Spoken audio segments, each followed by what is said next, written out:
Donc, le message de ce jour s'intitule « La postérité de la femme ». C'est un message qui a été reçu en cette nuit du 16 au 17 mars 2024. Avant de me coucher, j'étais en train de faire une prière. Je disais à Dieu, Seigneur, donne-moi une parole pour partager avec ton peuple pendant le culte de ce matin. Et dans la nuit, j'ai reçu une parole en songe. Et dans cette parole, le Seigneur me parlait du Saint-Esprit. Et il me parlait surtout de la postérité de la femme. Donc je vais essayer de partager la parole telle que je l'ai reçue. Dans un songe, je me suis retrouvé en un lieu et j'étais en train d'enseigner sur la postérité de la femme. Et je disais à peu près ceci, il existe deux postérités. La première postérité, c'est la postérité de la femme et la deuxième, c'est la postérité du serpent. Comme référence biblique, vous allez voir Genèse 3 au verset 14 jusqu'à 15, où il est écrit « Je mettrai une inimitié », c'est-à-dire je mettrai la guerre entre toi et la femme. Donc Dieu s'adresse ici au serpent, Dieu s'adresse ici au diable, Dieu s'adresse ici au Léviathan et Dieu lui dit, je vais mettre une guerre, une inimitié entre toi et la femme, entre ta postérité et sa postérité. Celle-ci va t'écraser la tête et toi tu vas lui blesser le talon. Et pendant que j'étais en train d'enseigner cela, j'étais en train de dire exactement ceci.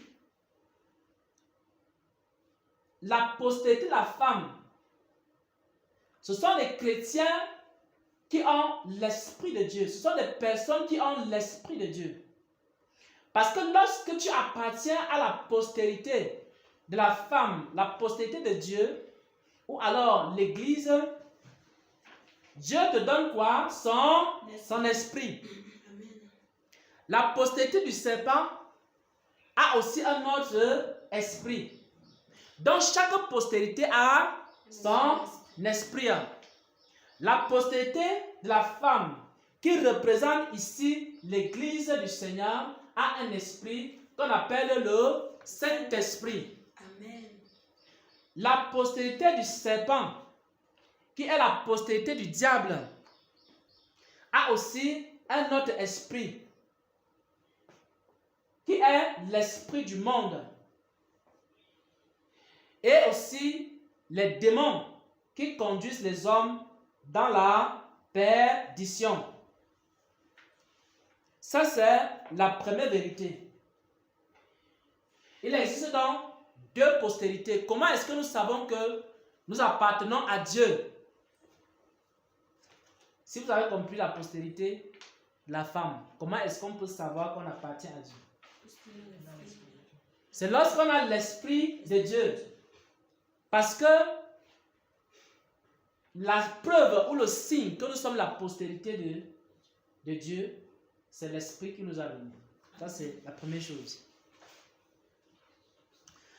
La deuxième chose que j'étais en train d'expliquer dans ce songe, c'est quoi? C'est que nous avons amené un combat spirituel. Et lorsque nous avons amené ce combat spirituel, nous avons besoin que l'Esprit de Dieu nous guide. Parce qu'il y a plusieurs pièges sur le chemin de l'homme. Si l'Esprit de Dieu ne te guide pas, tu ne pourras jamais échapper à ces pièges. Comment tu vas faire pour échapper aux pièges qu'il y a devant toi? Comment tu vas faire pour savoir que Il y a des écrans qui te regardent. Ils sont en train de t'observer comme ça, là. Tu sauras comment. C'est le Saint-Esprit qui va te révéler. Comment tu vas savoir le but pour lequel tu as été créé? C'est toujours le Saint-Esprit qui va te révéler. Amen. Comment tu vas savoir le ministère pour lequel le Seigneur t'a appelé et ce qu'il faut même enseigner au peuple de Dieu? Tu sauras comment si l'Esprit de Dieu ne t'enseigne pas. C'est pour ça que lorsque un prédicateur fait partie de la postérité de Dieu, ce prédicateur reçoit ses enseignements par le Saint-Esprit. Parce qu'il y a une marque dans la vie de ceux qui appartiennent à Dieu, c'est l'Esprit de Dieu. Et le chantre qui est de la postérité de Dieu, il reçoit ses cantiques comment? Il reçoit ses cantiques par le Saint-Esprit. Les autres qui sont de la postérité du serpent, ils s'asseyent, ils commencent à dire, à écrire le rap. Ils commencent à écrire le rap. Bon, ça c'est une musique dansante, ça va faire danser beaucoup de gens. Il commence à écrire le rap. Il écrit. Et puis il prend des chansons, il s'habille en jean destroy. Et puis il commence à chanter le rap. Et le rap chrétien, et maintenant, lui on va mettre Jésus dans le rap. Puisque ça fait danser les gens. Ça c'est une autre postérité. La postérité là n'a rien reçu. Parce qu'elle n'a pas l'Esprit de Dieu. Alors elle va commencer à inventer des choses qu'elle va partager. Ça, ce sont les chantres qui ne font pas partie de la postérité de Dieu. Il y a les sentinelles qui font partie de la postérité de Dieu. Ils reçoivent le sujet de prière par quoi? Par le Saint-Esprit qui leur donne des sujets de prière et qui leur dit qu'il faut prier comme ça, il faut prier pour cette situation, etc. Et également, les prophètes qui font partie de la postérité de Dieu, ils reçoivent également leur prophétie du Saint-Esprit. Parce qu'il y a des gens qui reçoivent aussi des prophéties, mais ce n'est pas par le Saint-Esprit. Parce qu'ils ne font pas partie de la postérité de Dieu. Donc, mes frères et sœurs en Christ, je vous en supplie. Je vous en supplie parce que ce message est l'un des plus importants du christianisme. Parce que la première chose qu'un chrétien doit chercher à savoir, mes frères et sœurs en Christ, est-ce que j'ai le Saint-Esprit? Ou alors j'ai un autre esprit? Ce que le Seigneur veut nous faire comprendre ici. Si quelqu'un a l'Esprit de Dieu, cette personne-là fait partie de la postérité de Dieu. Ses visions viennent du Saint-Esprit. Ses songes viennent du Saint-Esprit. Et ses prophéties, révélations, cantiques, songes, enseignements, toutes ces choses-là viennent du Saint-Esprit. Et maintenant, parce que ça vient de l'Esprit de Dieu, alors ça écrase la tête du diable. Amen. Ouais, un peu. C'est pour ça que lorsque nous chantons nos cantiques qui viennent du ciel, le diable a peur. Parce que ça écrase la tête du diable. Est-ce que vous savez que lorsqu'un chrétien, un chanteur reçoit des cantiques qui viennent du Saint-Esprit et qui commence à chanter ces cantiques dans sa maison, dans l'église, partout où il s'en va, et cela a de l'effet dans le monde spirituel, et partout où il se trouve, il est en train de faire quoi? D'écraser la tête du diable. Est-ce que vous savez que lorsqu'un prédicateur prêche avec les enseignements qu'il reçoit de Dieu, ouais un peu, ces enseignements-là, puisque ça vient du Saint-Esprit, ça écrase la tête du diable. Amen. Parce qu'on a dit quoi? La postérité de la femme va écraser la tête du serpent. Tout ce que vous recevez et que ça vient du Saint-Esprit, ça écrase la tête du diable. Toutes les visions que vous recevez, parce que ça vient du Saint-Esprit, ça écrase le royaume des ténèbres. Tout ce que vous recevez de Dieu, que ce soit des paroles, que ce soit des visions, que ce soit des révélations, que ce soit la sagesse, ce sont des sabres puissantes que vous recevez. Et ces sabres-là ont un effet dans le royaume des ténèbres. C'est pourquoi le diable ne supporte pas ce ministère. C'est pourquoi le diable ne supporte pas nos louanges. C'est pourquoi le diable ne supporte pas nos cantiques. Parce que c'est pour ça que le diable ne supporte pas nos prédications. Vous allez vous poser la question. Pourquoi est-ce que on va laisser les grands prophètes les grands prédicateurs, les grands apôtres, on va les laisser faire l'œuvre, on va les laisser faire le ministère, on ne va pas les poursuivre. Et une petite église, et une petite assemblée, dans une petite ville du Cameroun, et dans un petit milieu, comme celui-ci, le diable envoie combien? Des légions de démons, chaque jour contre cette église, dans le but de faire tomber cette église. Vous ne savez pas ce qui se passe, mes frères et sœurs en Christ. Tout ce que vous recevez écrase la tête du diable. Tout ce que vous recevez écrase la tête du diable. C'est la raison pour laquelle il va tout faire pour que vous ne recevez plus rien de la part de Dieu. Il va chercher à entrer ici. Il va chercher à vous attaquer. Il va chercher à vous bloquer le chemin. Quand vous voulez venir à l'église, il va essayer de créer des blocages pour que vous ne veniez pas à l'église. Et quand vous vous sanctifiez, il va tout faire pour vous séparer de Dieu. Parce qu'il sait que vous avez reçu quelque chose qui écrase sa tête, qui trouble son royaume. Il n'a pas la paix. Il ne dort pas bien. Chaque fois qu'on vient ici, on passe 3 heures, 4 heures à écraser la tête du diable. C'est pourquoi il ne peut pas aimer ce culte. Parce que dans ce culte, quand le culte finit, il a mal à la tête. Il ne sait pas où aller. Il ne sait pas comment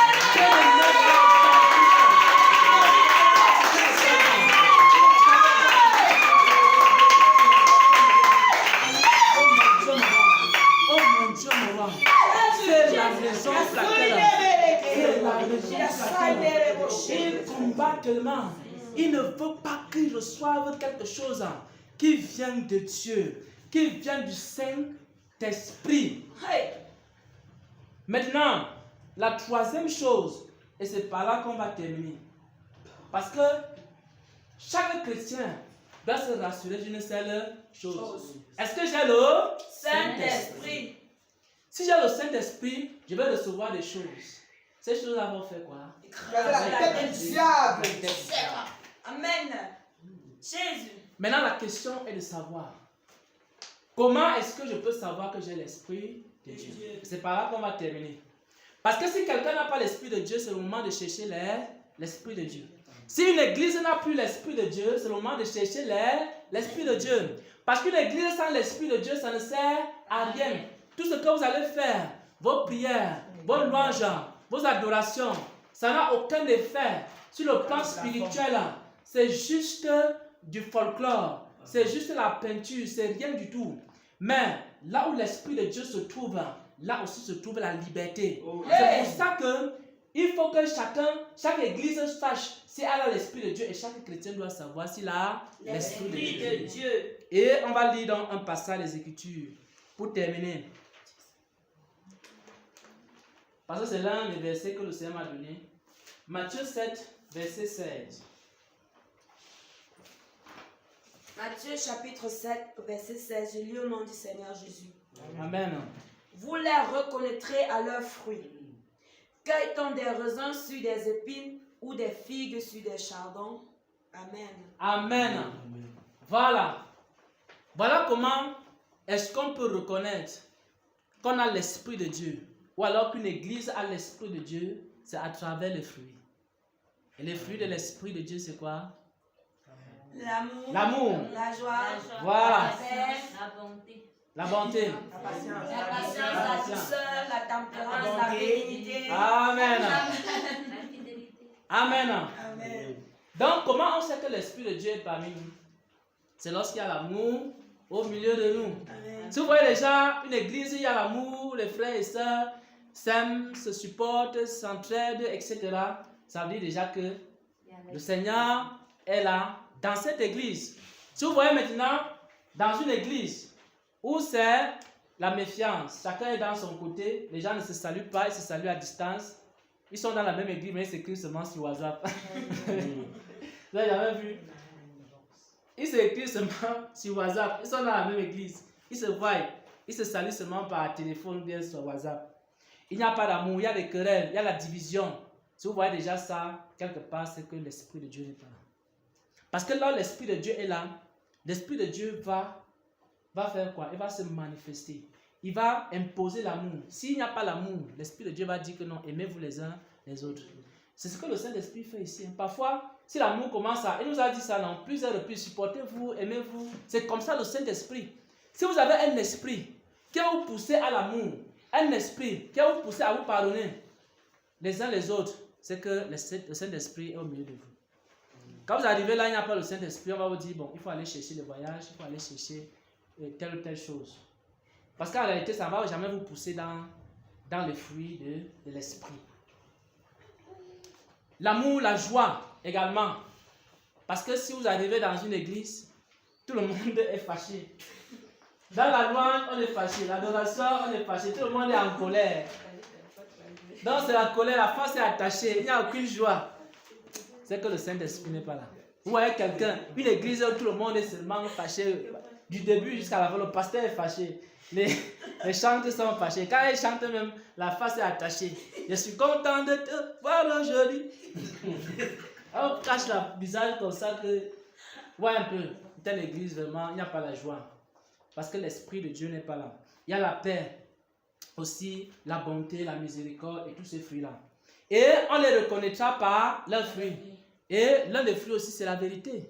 Parce que si on prêche le mensonge, déjà, c'est que ce n'est pas l'esprit. Imaginez qu'une prophétie sort ici parmi nous.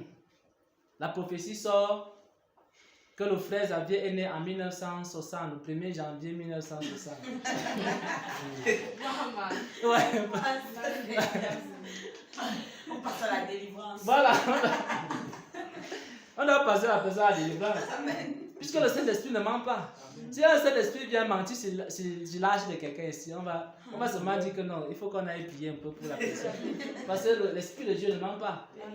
Donc, il faut savoir que l'un des fruits, c'est aussi la sainteté.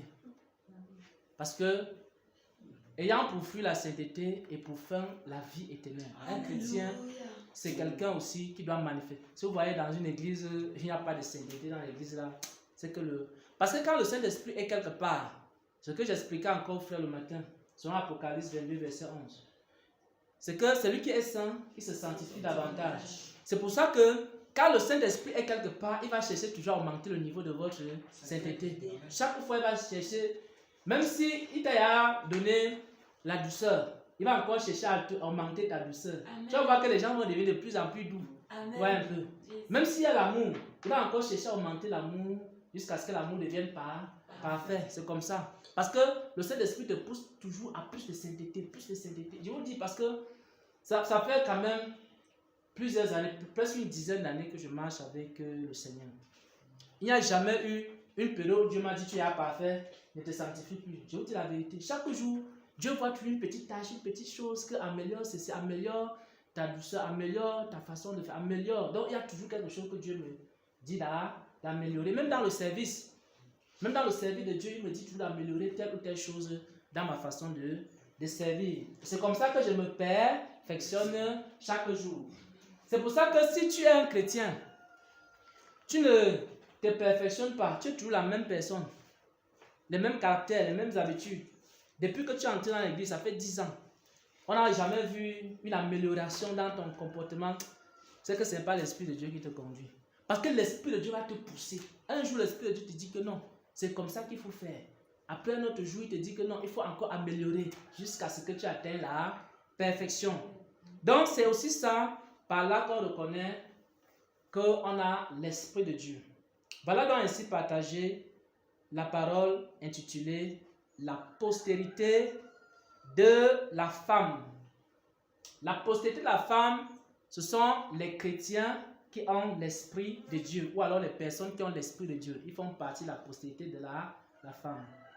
Et l'Esprit de Dieu leur communique des choses qui font en sorte qu'il les écrase la tête du diable. Et la preuve, quand on a l'Esprit de Dieu, c'est quoi? Ce sont les fruits. Et si quelqu'un porte des fruits, alors ça veut dire aussi que l'arbre est en lui. Ça veut dire que la racine est en lui. Tu ne peux pas être greffé à Christ et tu commences à porter d'autres fruits. Tu ne peux pas être greffé à un papayer et tu portes les mangues. Tu ne peux pas être greffé, par exemple, à un avocatier et tu commences à porter les goyaves. Ce n'est pas possible. Donc, chacun porte les fruits de l'arbre auquel il est greffé. Et nous sommes greffés à Christ. Christ est notre racine, la racine d'Isaïe. Et nous tirons notre vie en lui. Il nous communique dans la sainteté. Il nous communique dans la sagesse. Il nous communique dans l'amour. Il nous communique dans la paix. Il nous communique encore quoi? La joie. Il nous communique quoi? La bonté, la douceur. Et ça fait que lorsqu'on se rencontre, on voit maintenant ce fruit de l'esprit se manifester. Et c'est comme ça, frères et sœurs en Christ, que nous savons, que nous avons l'assurance et la certitude que nous sommes sauvés. Amen.